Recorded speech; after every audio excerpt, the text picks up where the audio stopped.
Welcome to the best fucking podcast in the world. I'm JD. Unfortunately, Lloyd cannot be with us today. I'll be Lloyd. But we got Phil. You may have seen Phil in a past episode. We had Phil on. We were talking about all things from body suspension to scarification to like everything to tattoos and all that kind of stuff. So he's filling in for Lloyd today this week, so we could bring you an episode. Like I said, sometimes life happens. So thanks for coming in, Phil. No worries. We actually just finished filming the other podcast, which is Beyond the Lens. Phil is a concert photographer as well. So if you want to listen to some hardcore photography talk, you can see that on our other YouTube channel, which is hardcore photography stuff, Dirom Photography. We talk about how to get into concert photography and all that kind of good stuff. So what's new and exciting, man? You've Not much. Been busy? Yeah, I've been busy, like you said. I just finished one podcast. Well, I guess there was some bad news this week. Right. My band disbanded. Ah. All comes out of creative differences. All great musicians, all great people. We are staying friends, but I guess the way we viewed things were different. So back to, I guess, square one in a sense. I'm talking to a few other local musicians. Yeah. Gonna hopefully get together this week and figure out a route, if it balances or not. And then still hitting shows, whether it's doing photography or destroying the pit, if you want to call it that. Yeah, no, and I've seen you doing that, a few times. Like, again, on the other cast, we were talking about Rise Against. I saw you there. It was funny because I had like multiple accreditations there. So it was like, hey, do you have a camera here? And you're like, no. Oh, yeah. But it worked out better. Because of this, it's funny, right? Yeah. Like it's funny how those things kind of work out. Mm-hmm. Like you were crowd surfing, you ended up singing. I was just working, and I'm like, oh shit, that's Phil. Like click, click, and there you go. Yeah, right? Exactly. So it was kind of cool because it was a good shot. Yeah, like, exactly. I mean, you're up there, and with Tim and all those guys. Yeah. Yeah. So I mean, a good moment for you because you love your shows as much as you love shooting them. Exactly. All that kind of stuff. I see you in the pit. Like the pit versus the photo pit as much as I see you in both, right? Yeah. And a lot of times you go from the photo pit right to the pit. So, I mean, it's, Exactly. No, and that's the thing, like you mentioned Rise Against, and obviously they're coming back. Yeah. And they're coming back with like a really interesting lineup. Yeah. Like basically we're going back to like Warped Tour 2000 because it's Rise Against, AFI, and Anti-Flag. Yeah. So 3, in a sense, politically charged bands. Yeah. It's gonna be rowdy and it's good to see shows like that. Yeah, and it's good to see shows in that genre to that, sort of size and scope. Yeah, because a lot of stuff now I find it's a lot of guys will just sort of cycle through. They'll go same through bands. They'll go through like the Distortion and Dickens and all that kind of stuff. They'll do a quick pit stop, but I mean it's not the big shows that Like, I mean, I come from a different era. Like, the shows that I used to go to were absolutely massive. And even, when you would go to small clubs, it was packed to the nuts. And, I mean, it was, fire code, breakdown. I would go hang out, the Commodore Ballroom in Vancouver. And, I mean, it was just insane. I find it's less and less now. I don't know why that is. Like, people just don't want to get out and go to shows. Well, it's like the thing, like... 2 examples, like Anti-Flag. The last time they were here, if I remember correctly, they played the Gateway at State. Yeah. Packed show, and they could have broken fire regulations. Now they're playing with, again, 2 big bands, so I do understand the move to the other venue, Grey Eagle, which is a really large venue for them.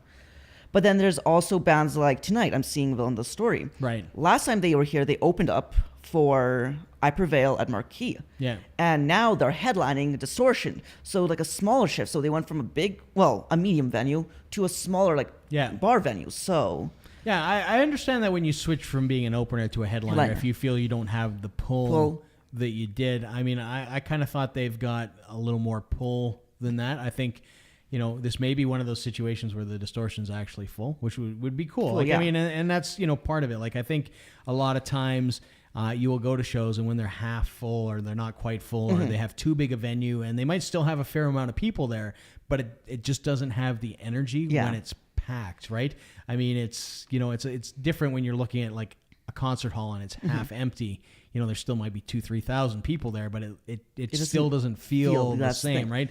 Whereas you have a better setting. So, I mean, it might work out for those regards, but, some of the things that always kind of plays against them is, like things like the Distortion. Sometimes, my biggest complaint from there in the past was sound is sometimes not suspect. Like I know they replaced a bunch of stuff, so it's quite possibly much, much better now. But I went in there and there was like, audible pops and there were all sorts of stuff and feedback, and it's not good. It doesn't play well. I don't want to hear noise. I want to hear music. And I mean, it makes a big, big difference. So, hopefully it's, and back, when we were just talking about this, before we went on for the other show too, we were talking about the lights in there. And I said, well, at least they have newer lights, like new lights. What I call new lights, they're newer than the old lights when you used to go there and it was like one pot light that was old and pretty much like, I think smoked the entire time. And, basically you figured it was going to catch on fire. But, it's still not the best lit venue that's out there. And I mean, that's the hard part too, because I mean, it's a competitive business as well. I went and saw the Path Less Traveled at the Rec Room. Yeah. I hadn't been there. I was kind of like, I don't know how well this will work as a venue and a show, because they've got the arcade and they've got, obviously the seating. They've got this stage upstairs. My biggest beef about the place is the stage is like one of those 4-inch kind of riser things. But it was actually really good. Video stream or, video screen. They've got the lights, they've got all that kind of stuff. It makes up for a lot of that stuff. And it's like, it's actually a decent venue, which surprised me because, I was looking at it going, I don't know like how this is going to translate, but it worked out really, really well. And, as a smaller venue, that's now what you're competing with. Like, so it's, it makes it harder and harder. And I know the Distortion and, they had their difficulties just prior to Christmas. They were saying like, if we don't struggling to make money, struggling to make money, we're going to close down. So I mean, hopefully they've figured out their cash flow and how to generate that money to keep open, because I never want to see anywhere closed down. No, I don't, especially with like local venues. But that's the thing. Like, do you feel the reason why they were closing down is because people weren't supporting the local music scene? They were hitting up the big shows like Bless the Fall when they played Distortion. That show didn't sell out, but it was a decently full room. Yeah. But then when you have like local bands play there, you get maybe 20, 30 people, and that's kind of it. So do you feel that maybe if people split, in a sense, their finances between the big shows like Rise Against and like local small shows, that venues like Distortion would stay open? Venues like Major Minor, those guys are trying to open up another all ages venue, that if they open up that all ages venue, that people will actually support the local music scene? Yeah. I think you have to produce a product that people want. People do want music. Yeah. I think locally sometimes it's a harder sell, but I think you can do that by having good booking agents that book good local music. So, I mean, if it's a crapshoot, if I go there and you're terrible, my chances of going back are slim. I'll jump back sort of, almost 20 odd years ago when I would come to Calgary and I would go to things like the Republic, or I would go to and we're talking about the old Republic, not the second time it opened, but the first ever Republic, ever Republic. And Studio A-Go-Go, which used to be, where nobody will probably know where this is, but as the C train comes out of the tunnel from Stampede and starts to make that turn to go downtown, it used to be sort of right on the corner where City Hall is, and it used to be there was a big black building, and they would have all sorts of venues there. It was guaranteed. I could not know who was playing, have no clue, never heard them in my life, all that kind of stuff. You would go there, you would have to line up in hopes that you would get in. Yeah. But if you got in, it was a kick-ass show. Yeah. End of story. So I knew every week. It didn't matter. Like, if you're asking me for $10, $15 at the door, and back then that was probably a bit more money. I know that people still pay $10, $15, which seems like nothing now. Nothing now. Like, I mean, what do you get for $10? You barely get a Starbucks, it's not a lot of money these days. But back then, I mean, you're paying 10, and sometimes it was like $20. Again, bands that were largely, unknown, like not known commodities, but man, they could shred, man, they could play, and everybody knew that it was going to be a party and it was going to be a good show. And a lot of times you came out of there loving a band and having a new local band that you love. But so, I mean, I think part of it is on the venues. I mean, to be honest, and just being frank, there are a lot of bands that I have seen that you probably should have stayed in the basement and played a little longer and got your stuff together. But I feel at the same time, like you said, it is on the venue. But at the same time, it's also in the venue's staff, their sound guy. if the sound guy can't do the job, then you're also not gonna have a kick-ass show. But at the same time, as a musician, the only way I feel you can better yourself is if you go out and play those shows. If you suck one night, you go back, you sit down with the band and be like, okay, what went wrong? What do we need to improve on? Yeah. Practice that stuff. Try again. Yeah. Yeah.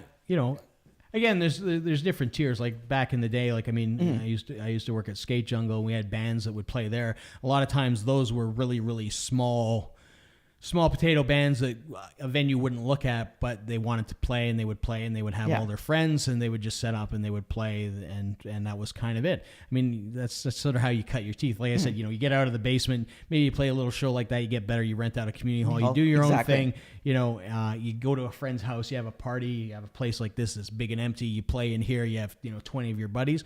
That's going to be a good time anyways, right? People are going to enjoy that, and obviously you're going to, tighten things up. As a business, being a venue that puts on music, you want to make sure that you hit a certain caliber, because then as a patron, I know what to expect. I don't want to go in there and it's like, man, like this is, bad. Like karaoke night and it's terrible. Like I don't want to listen to this guy scream anymore.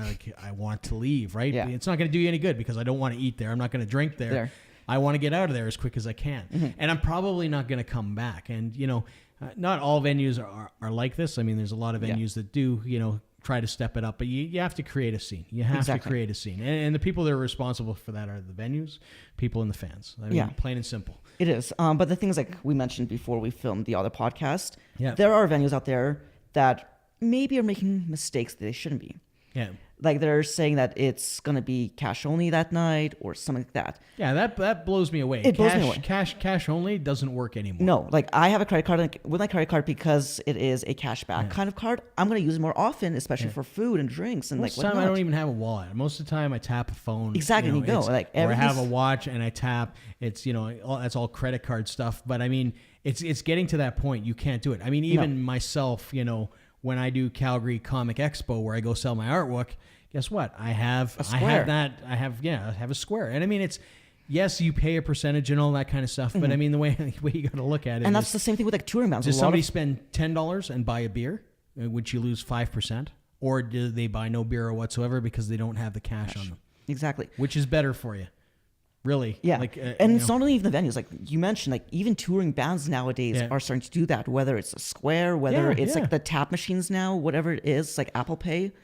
Even touring bands, like, there are those bands that don't want to pay that fee, especially if they're coming from Europe or something like that, which is understandable. But like if it's an American band, you tap with the American band, then you go pull out cash and you pay the European band in cash. Yeah. Yeah. I mean, to be honest, I mean, you're right. Like, why are people not doing that? I mean, if you're a local band too and you're selling stuff, just go get a Square. It doesn't cost you anything if you don't use it. You pay a percentage, yes.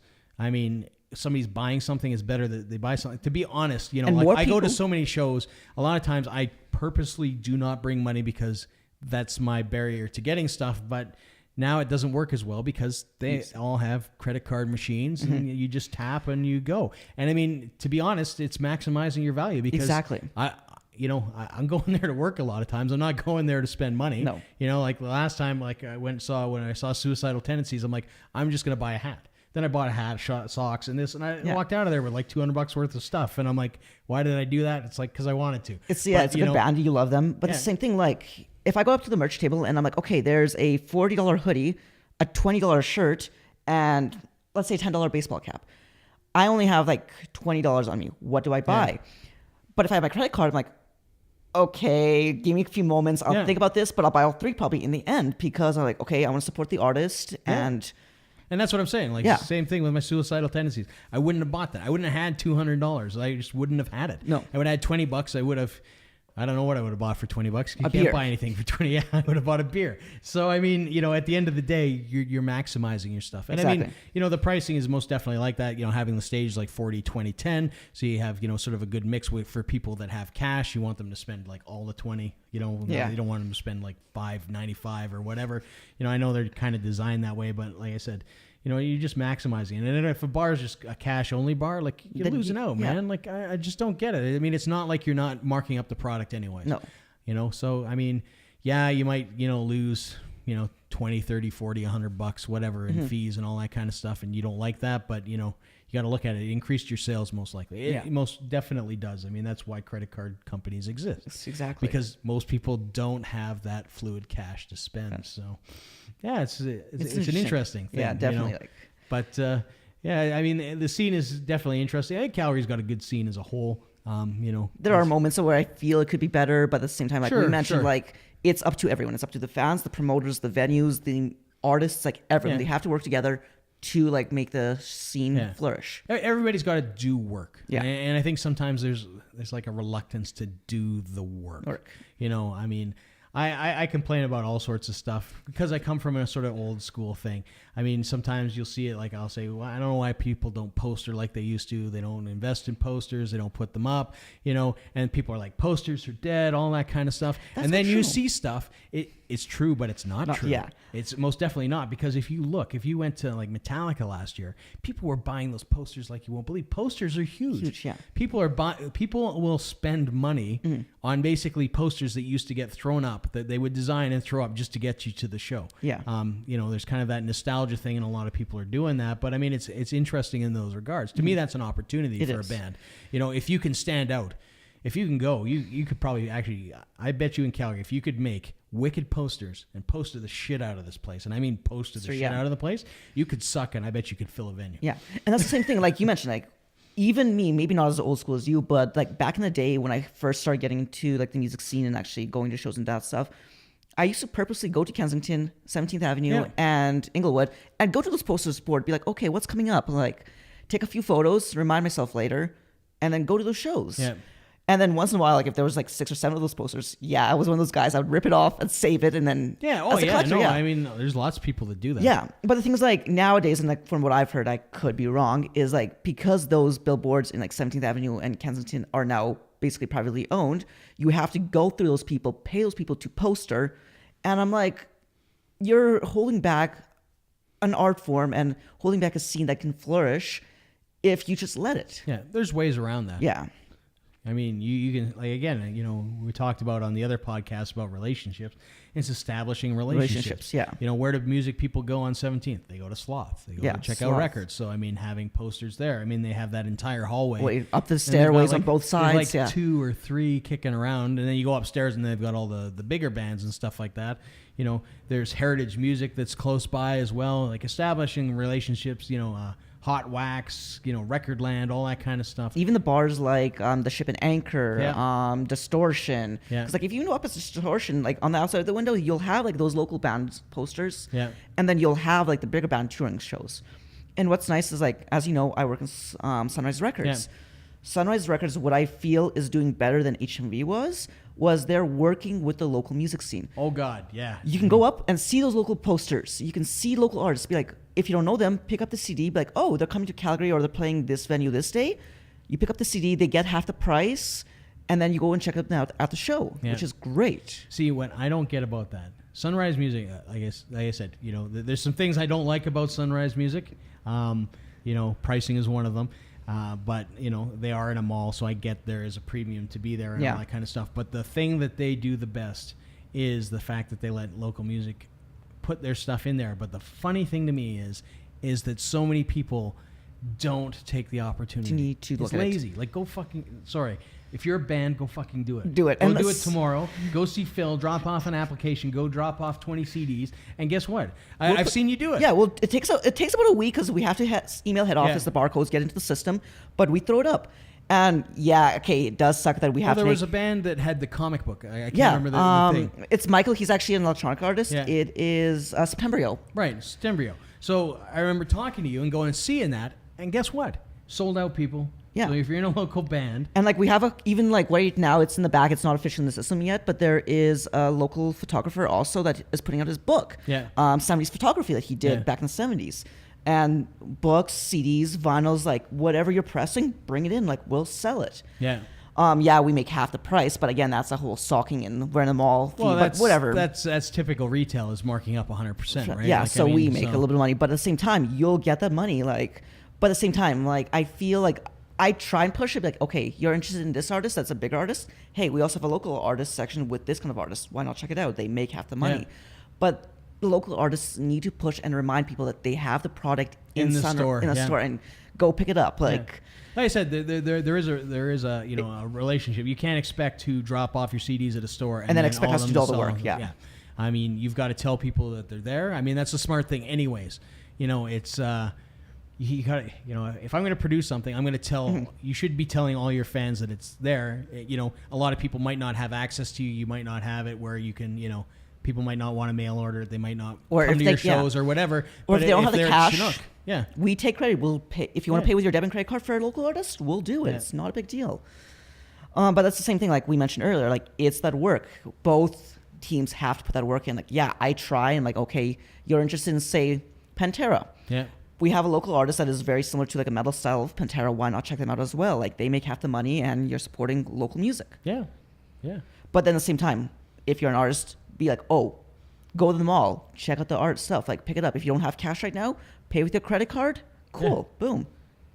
Yeah, it's a great way because some people might contact you, like your stuff, and it's just like, here, this is where it is. Yeah. In fact, I think even still in this day and age, if you are in a store, if you are in a chain, it legitimizes you a little bit. Yeah. It tells people that, it's good enough. Mm-hmm. It's good enough to be there. Yeah. Right? That it's not just, something that you like back in the day, put in a 4-track recorder, on a Memorex tape and recorded 4 lines, and it's, not that great, but, it legitimizes, your existence to a degree. And it's not everyone that does this also, but I feel a majority of people are very reserved when they go shopping. Yeah.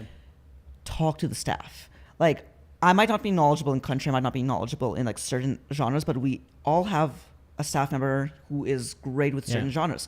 Come up to us, be like, okay, I listened to Five Finger Death Punch because that was a recent thing. Who do you recommend that's similar to Five Finger Death Punch? Yeah.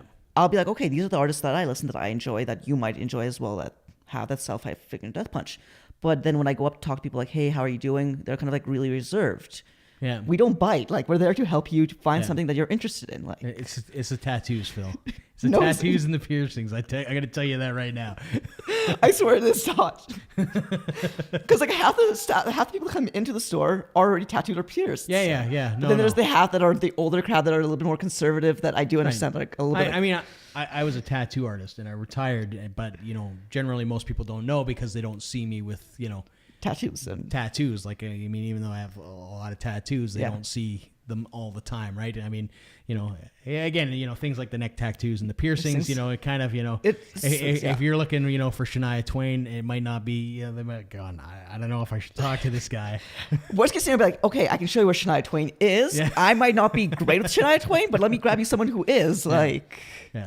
I mean, it'd be funny. It'd be funny if you had one of those, goth metal guys with the white faces and the black eyes working in there. That would be even better. I would love to film the interactions with that guy, because just... I've considered it. Like, I've considered the full makeup. Like, when I had my purple hair, same thing. People were like, what? Yeah. I'm like, it's just dye. Like, it's all good. I'm not here to bite. Like, just give me a shout if you have any questions. And, like, I have hip-hop artists coming up to me like, okay, I listen to 50 Cent, I listen to Jay-Z, like, do you have these albums? And I can point them to where they are, and then all I'll do is like, okay, right, let me take a quick look. If we have it, we'll order it in. If not, I'll send you in the right direction to where it is, kind of thing. But then I also have people who are looking for, like, Shania Twain, Celine Dion, Beethoven, and they still talk to me, but at the same time, it's because I try to be at least bubbly when I talk to people. I try to be energetic. There's definitely a customer service aspect to being in a music store. Exactly. And the big thing is, like, if you're in the music store, talk to the staff. Like, they're there to help you. We don't bite unless you ask. Thanks for stepping in for Lloyd this weekend, Phil. Lloyd will be back next week. It was great having you back on the show again. For sure. I know you got a show again tonight, so have fun at that. Remember to like, comment, subscribe, all that kind of stuff. You can check out Phil's stuff. He is PK Screams on every social media known to man. Basically. Except for maybe LinkedIn. I don't know. Maybe he's even on LinkedIn. I'm on LinkedIn, but not under PK Screams. Okay. That's under my official name, like Philip Bracken. So there you go. So thanks, guys, for tuning in. We'll see you next week. See ya. Peace.